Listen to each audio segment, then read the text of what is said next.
Sitaram guys, welcome to चाहत Sharma vlogs. और ये व्लॉग आज हम बहुत ज़्यादा स्पेशल है क्योंकि पूरी फैमिली हम लोग सब जा रहे हैं जाना पाओ, जो कि परशुराम जी का जन्म स्थल है। उन्होंने वहीं पे तपस्या की थी। तो ये हमारे घर से कोई ज़्यादा दूर नहीं है, अप्रॉक्स मतलब 20 मीटर्स है, 20 किलोमीटर्स ही होगा। तो अभी पूरी फैमिली वगैरह हम सब जा रहे हैं। तो वो ग्लूटेन फ्री खाना खाता वो। अरे पप्पू भैया तो क्या मम्मी के लाड़ ये खाना खाने बैठ गए हैं वापस से। हमारे घर में रात दिन का खाने का ही रहता है। गाइस अभी बज रहे हैं 1 दिन के और अभी हम सब जा रहे हैं जाना पाओ।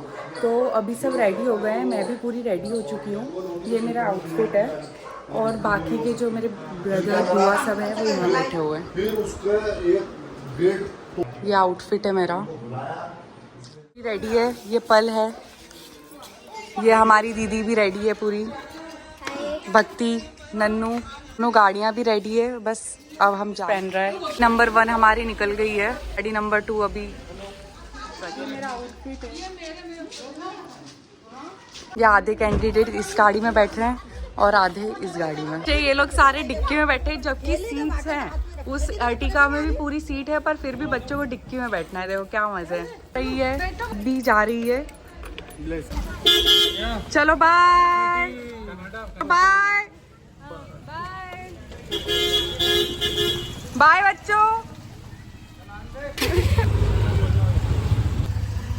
बाय।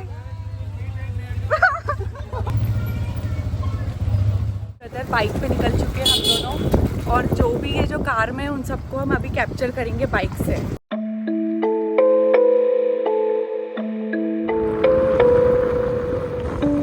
हमारी सिस्टर और हमारी गाड़ी ये खड़ी है। क्यों खड़े हो? तेरे जियाजी आ रहे हैं। अच्छा, तो दीदी यहाँ से घर जा रही हैं। राखी हमारी। तो अभी तुम्हारे एकदम घर जाने का क्यों हो गया? तुम हमारे साथ क्यों नहीं चल रही हो? हमें शॉपिंग पे जाना है। इनकी है पर्सनल शॉपिंग चल रही है राखी के बाद भी गाइस। संडे है ना। हाँ सही है। दोनों गाड़ियाँ खड़ी हैं। लग गई है, क्यों नहीं चल रही है? चल मेरे साथ में लेके चल रही हूँ ना। ए चल, पूर्वी नहीं जाना गाड़ी पे, वो है। चलो ये इधर से ये गाड़ी में हमारे भर के जा रहे हैं। हमारी पूरी तो जा रही पटना की।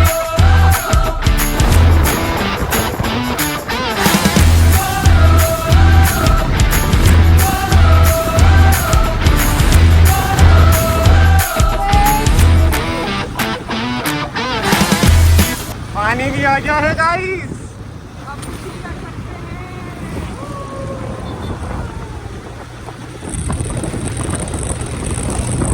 डर तो भी लग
भगवान 7 चिरंजीवियों में से एक है, उनका जन्म स्थान और उनका फरसा आज हम आपको इस वीडियो में दिखाएंगे। आज एक जनेऊधारी ब्राह्मण आपको सब बता रहे हैं, सुनिए। हाँ देखिए, सिस्टर्स भी आ गई हैं। चले, कितने टाइम लगा दिया यार तुम लोगों ने। अरे गाड़ी नहीं चढ़ रही थी, टाइम लगा दिया बोले, चले थे कहना करने लग गए तुम लोग। के सारे व्यक्ति इतनी देर बाद, इनको ढूंढने के बाद ये लोग हमको मिले। ये लोग यहाँ बैठे थे, हम कब से तुम लोगों को ढूंढ रहे हैं। फोन लगा रहे तुम तो यहाँ से वापस, हमको दिखे ही नहीं तुम लोग। दर्शन कर लिए आप लोगों ने? यहाँ का कर ले, हम सामने ये डॉग आया है। बहन आप कब आए? हमको आए हुए थोड़ी देर हो गई है, 5-10 मिनट हो गए। तो दर्शन आपने सब कुछ कर। वो कह रहे जब मिल जाए, जब मांग भरने का काम बाकी। अच्छा, वो बोल रहे थे कि मामा दिलाएंगे, तो मामा के यहाँ से दिलाएंगे सब। मामा मैं इस कपड़े में रहूंगा, जब तक दिलाओगे नहीं। दिला दो मुझे, बात समझ लग गई। चलो दर्शन कर ले।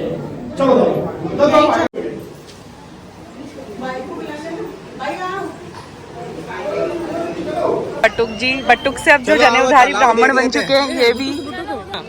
कहाँ पर? चलिए आइए, आपको चंबल नदी का उद्गमन स्थान दिखाएंगे। हाँ जी,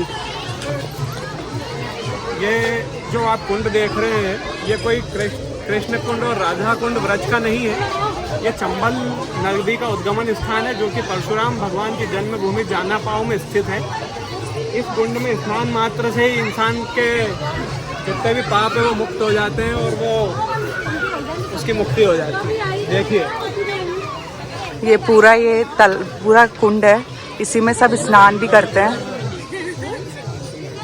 कलवा पंडित है बेटा। पेड़ देख रहे हैं, ये आम बरगद का पेड़ नहीं है, जिसमें विष्णु भगवान का वास बोला जाता है। और ये बरगद का पेड़ इसलिए भी विशेष है क्योंकि ये परशुराम भगवान के जन्म स्थली पे है। ओके। और विष्णु भगवान का छठा अवतार बोला जाता है परशुराम भगवान को, इसलिए आप उसकी भी महिमा मंडल कर सकते हैं। विष्णु भगवान के सहस्त्र अवतारों में से एक मत्स्य अवतार भी थे, इसलिए हम यहाँ पे परशुराम भगवान भी विष्णु भगवान के सहस्त्र अवतारों में एक है, इसलिए हम मत्स्य अवतार के लिए यहाँ पे कुछ भोजन डाल रहे हैं। सब मेरी फैमिली के ही हैं, मेरे कजिन्स, और हम मछलियों को खाना खिला रहे हैं। माता रेणु का उनकी माता थी और जमदग्नि उनके पिता थे। और ये प्राचीन भैरव मंदिर है जानापाव में जी। सोनी की ब्लॉगिंग में हेल्प करा रहा हूँ। दर्शन अरे ये इसका देख, ये बजाते पंडित जी ने कैसा समझाया? ये अच्छा लेते हैं।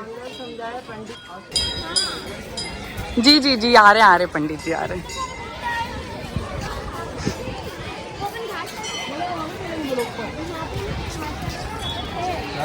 ये कौन सा मंदिर है? ये तो अभी दर्शन परशुराम भगवान का मंदिर है ये। जी जी।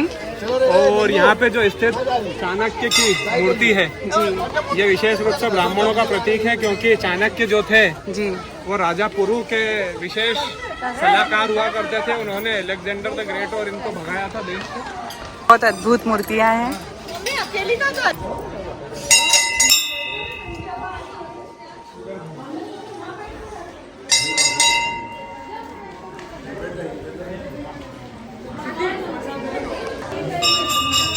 ये हमारे घर के, ये हमारी बुआएं बैठी हुई हैं दर्शन करके थक कर, थोड़ा विश्राम ले लिया है।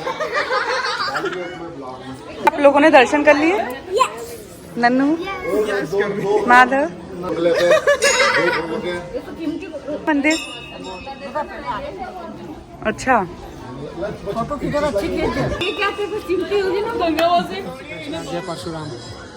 परशुराम भगवान की जन्मस्थली जानापाव जो है, विष्णु के छठे अवतार जो हैं उनकी जन्मस्थली है। जिस हिसाब से अगर देखा जाए तो सारे तीर्थों में पाव भर ये जन्मस्थली ज़्यादा मानी जाती है, क्योंकि अगर आप अयोध्या जी जाते हैं, अगर आप बद्रीनाथ धाम जाते हैं, अगर आप जगन्नाथपुरी जाते हैं या अन्य किसी भी तीर्थ में जाते हैं, उन तीर्थों से सवा पाव भर ज़्यादा आपको इसका फल मिलेगा।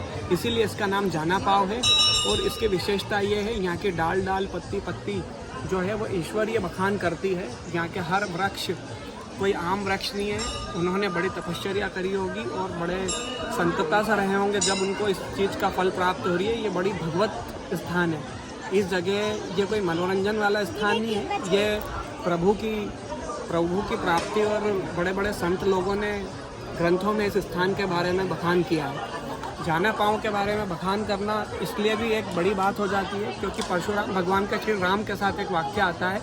जब श्री राम धनुष तोड़ देते हैं और परशुराम भगवान बड़े क्रोधित हो जाते हैं क्योंकि परशुराम भगवान जो है शिव भक्त थे और उनके शिव जी का जो दिया हुआ धनुष था वो तोड़ दिया था। इसलिए श्री राम भगवान पे बड़े वो नाराज़ होते हैं और बाद में जाके राम भगवान ने बड़े प्रेम से उन्हें प्रसन्न किया और लक्ष्मण जी भी प्रसन्न हुए। और जब से उन्होंने कहा जो राम की भक्ति करेंगे उनको परशुराम की भी भक्ति प्राप्त हो जाएगी। इसलिए श्री राम की जो भक्ति करते हैं और उन्हें तुरंत ही परशुराम भगवान की भी भक्ति प्राप्त हो जाती है इस कली काल में। और परशुराम भगवान 7 चिरंजीवियों में एक है और वो चिरंजीवी हैं और आज भी अजर अमर है। आप अगर श्रद्धा से उनकी पूजा अर्चना करते हैं और अगर उनका ध्यान लगाते हैं तो वो आपको अवश्य मिलेंगे। नाम जप करते रहिए परशुराम भगवान का, याद रखिए।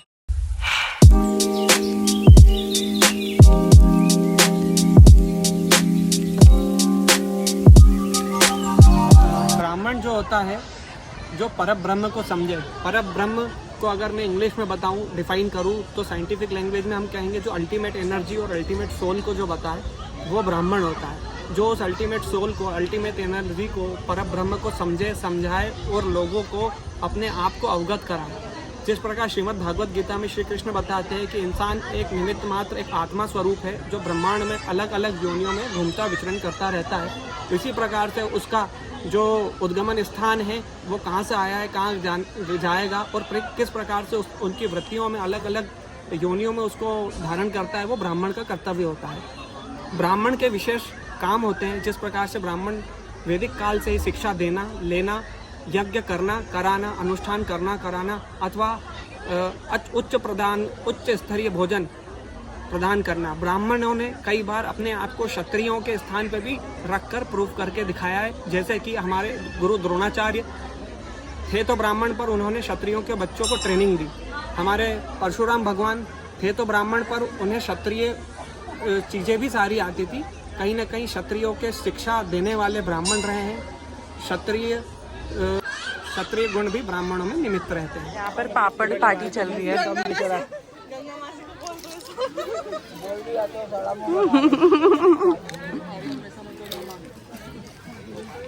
जूम करके मेगावाली की लगा।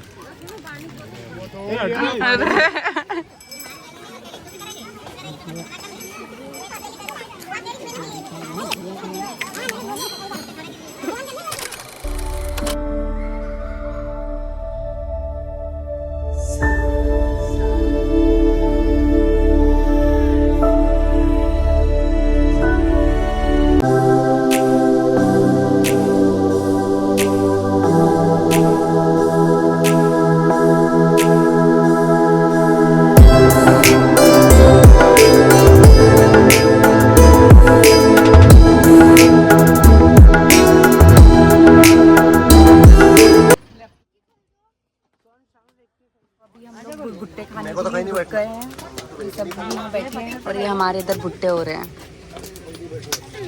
बाकी के भी जो लोग हैं वो सब आने वाले हैं और ये यहाँ से सब व्यू है।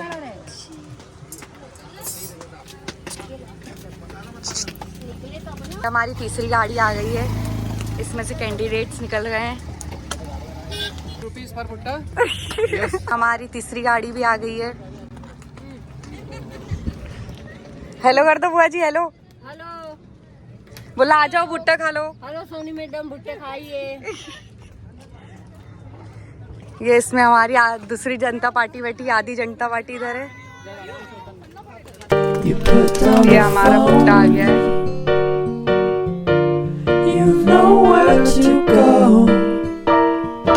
ये इधर भुट्टा पार्टी चल रही है।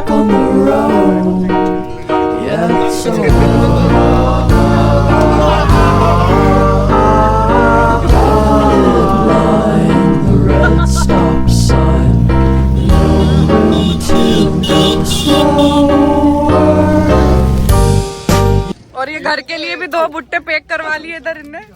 आपको तो बिल्कुल कोने में घुस के दे जा रही, 3 भुट्टे खा गई अभी तक। वादियों में प्रेम उमड़ गया अंदर।